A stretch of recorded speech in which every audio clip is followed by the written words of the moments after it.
ಎಲ್ಲರಿಗೂ ನಮಸ್ಕಾರ. ಜ್ಯೋತಿ ಕಿರಣ್ ಕ್ರಿಯೇಷನ್ಸ್ಗೆ ಸ್ವಾಗತ. ಈ ವಿಡಿಯೋದಲ್ಲಿ ಡ್ರೈ ಸೊಪ್ಪಿನ ಪಲ್ಯ ಮಾಡುವ ವಿಧಾನವನ್ನು ಹಂತ ಹಂತವಾಗಿ ನೋಡಬಹುದು. ಊಟದ ಜೊತೆ ಸವಿಯಲು ಅತ್ಯುತ್ತಮವಾದ ನಾಡಿನ ತಿಂಡಿ. ಕೇವಲ 4 ಕಟ್ಟು ಸೊಪ್ಪಿನಲ್ಲಿ ಮಾಡಿ ರುಚಿಕರವಾದ ಡ್ರೈ ಸೊಪ್ಪಿನ ಪಲ್ಯ. ಡ್ರೈ ಸೊಪ್ಪಿನ ಪಲ್ಯ ಎಂದರೆ ನಾಡಿನ ಹಳ್ಳಿ ಅಡುಗೆ ಮನೆಯ ಅಮೂಲ್ಯ ನೆನಪು. 4 ಕಟ್ಟು ಸೊಪ್ಪನ್ನು ಸೋಸಿ ಚೆನ್ನಾಗಿ ತೊಳೆದು ಚಿಕ್ಕದಾಗಿ ಕತ್ತರಿಸಿಟ್ಕೊಂಡಿದ್ದೀನಿ.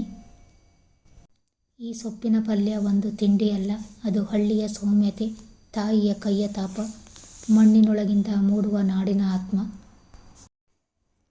ಸರಳ ಪದಾರ್ಥಗಳಲ್ಲಿ ಅಡಗಿರುವ ಆಳವಾದ ಪ್ರೀತಿ ಪ್ರತಿ ಕಚ್ಚುವಿಕೆಯಲ್ಲಿ ಕಥೆಯಾಗುತ್ತದೆ. ಬೇಕಾಗುವ ಪದಾರ್ಥಗಳು: ಅರಿಶಿಣದ ಪುಡಿ ಸ್ವಲ್ಪ, ಸಾಸಿವೆ ಒಗ್ಗರಣೆಗೆ, ಕಡಲೆಬೇಳೆ 2 ಟೇಬಲ್ ಸ್ಪೂನ್, ಕತ್ತರಿಸಿದ ಈರುಳ್ಳಿ 1 ದೊಡ್ಡದು, ಸಣ್ಣದಾಗಿ ಕತ್ತರಿಸಿದ ಹಸಿ ಮೆಣಸಿನಕಾಯಿ 4, ತುರಿದ ಕೊಬ್ಬರಿ 1 ಬಟ್ಟಲು, ಉಪ್ಪು ರುಚಿಗೆ ತಕ್ಕಷ್ಟು,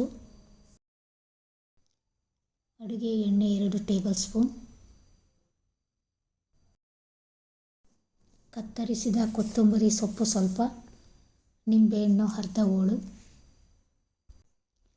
ಸರಳ ಪದಾರ್ಥಗಳು: ತಾಜಾ ಸೊಪ್ಪು, ಈರುಳ್ಳಿ, ತುರಿದ ಕೊಬ್ಬರಿ, ನಿಂಬೆಹಣ್ಣಿನ ರಸದಿಂದ ತಯಾರಿಸಿದ ಈ ಪಲ್ಯ ಅಜ್ಜಿ ಮನೆಯ ಸವಿ ರುಚಿಯನ್ನು ಮತ್ತೆ ಜೀವಂತ ಮಾಡುತ್ತದೆ. ಗ್ಯಾಸ್ ಹೊತ್ತಿಸಿ ಒಲೆಯ ಮೇಲೆ ಒಂದು ಪಾನನ್ನಿಟ್ಟು ಸ್ವಲ್ಪ ಸಾಸಿವೆ, ಎಣ್ಣೆ ಹಾಕಿ ಎಣ್ಣೆ ಬಿಸಿಯಾದ ನಂತರ ಕಡಲೆಬೇಳೆ, ಕತ್ತರಿಸಿದ ಹಸಿ ಮೆಣಸಿನಕಾಯಿ, ಕತ್ತರಿಸಿದ ಈರುಳ್ಳಿ, ಅರಿಶಿಣದ ಪುಡಿ ಹಾಕಿ ಚೆನ್ನಾಗಿ ಮಿಶ್ರ ಮಾಡಿ. ಈರುಳ್ಳಿಯನ್ನು 1 ನಿಮಿಷ ಬಾಡಿಸಿ ಬೆಂದ ನಂತರ ಕತ್ತರಿಸಿದ ಸೊಪ್ಪನ್ನು ಪಾನ್ಗೆ ಹಾಕಿ ಮಿಕ್ಸ್ ಮಾಡಿ ಲಿಡ್ಡನ್ನು ಮುಚ್ಚಿ 2 ನಿಮಿಷ ಬಾಡಿಸಿ. ನೀರನ್ನು ಹಾಕಬಾರ್ದು.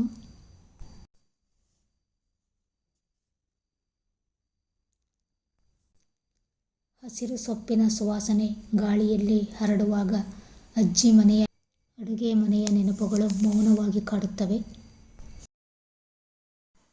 ತುಂಬ ಸರಳವಾದ ರೆಸಿಪಿ ಇದು. ಹೆಚ್ಚು ಸಮಯ ಬೇಕಿಲ್ಲ, ಹೆಚ್ಚು ಶ್ರಮ ಇಲ್ಲ, ಕಡಿಮೆ ಖರ್ಚಿನಲ್ಲಿ ಮಾಡಬಹುದಾದ ರುಚಿಕರವಾದ ಹಾಗೂ ಆರೋಗ್ಯಕರವಾದ ಪಲ್ಯ ಇದು. ಚಪಾತಿ ಹಾಗೂ ರೊಟ್ಟಿಯ ಜೊತೆ ಸವಿಯಲು ತುಂಬ ರುಚಿಕರವಾಗಿರುತ್ತದೆ. ವಿಟಮಿನ್ ಸಮೃದ್ಧವಾದ ಆರೋಗ್ಯಕರವಾದ ರೆಸಿಪಿ ಇದು. ಮಕ್ಕಳಿಂದ ಹಿಡಿದು ದೊಡ್ಡವರಿಗೂ ಇಷ್ಟವಾಗುವ ಪಲ್ಯ ಇದು. ನೋಡಿ, ಈಗ ಸೊಪ್ಪು ಚೆನ್ನಾಗಿ ಬೆಂದಿದೆ. ಈಗ ಇದಕ್ಕೆ ಕತ್ತರಿಸಿದ ಕೊತ್ತಂಬರಿ ಸೊಪ್ಪು, ತುರಿದ ಕೊಬ್ಬರಿ, ರುಚಿಗೆ ತಕ್ಕಷ್ಟು ಉಪ್ಪು, ಸ್ವಲ್ಪ ನಿಂಬೆ ರಸ ಸೇರಿಸಿ ಚೆನ್ನಾಗಿ ಮಿಕ್ಸ್ ಮಾಡಿ ಗ್ಯಾಸ್ ಆಫ್ ಮಾಡಿ. ಈ ವಿಡಿಯೋ ನಿಮಗೆ ಇಷ್ಟ ಆದರೆ ಲೈಕ್ ಮಾಡಿ, ಕಾಮೆಂಟ್ ಮಾಡಿ, ಸಬ್ಸ್ಕ್ರೈಬ್ ಮಾಡಿ. ಇನ್ನಷ್ಟು ಸರಳ ರೆಸಿಪಿಗಳಿಗಾಗಿ ನಮ್ಮ ಚಾನಲ್ ಜೊತೆ ಇರಿ. ಡ್ರೈ ಸೊಪ್ಪಿನ ಪಲ್ಯ ಸಮಯ ಮರೆಸಿದರೂ ರುಚಿ ಮರೆತಿಲ್ಲ.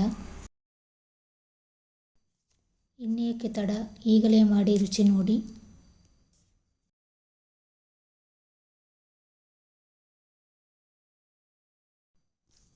ಈಗ ಡ್ರೈ ಸೊಪ್ಪಿನ ಪಲ್ಯ ಸವಿಯಲು ಸಿದ್ಧ ಆಗಿದೆ.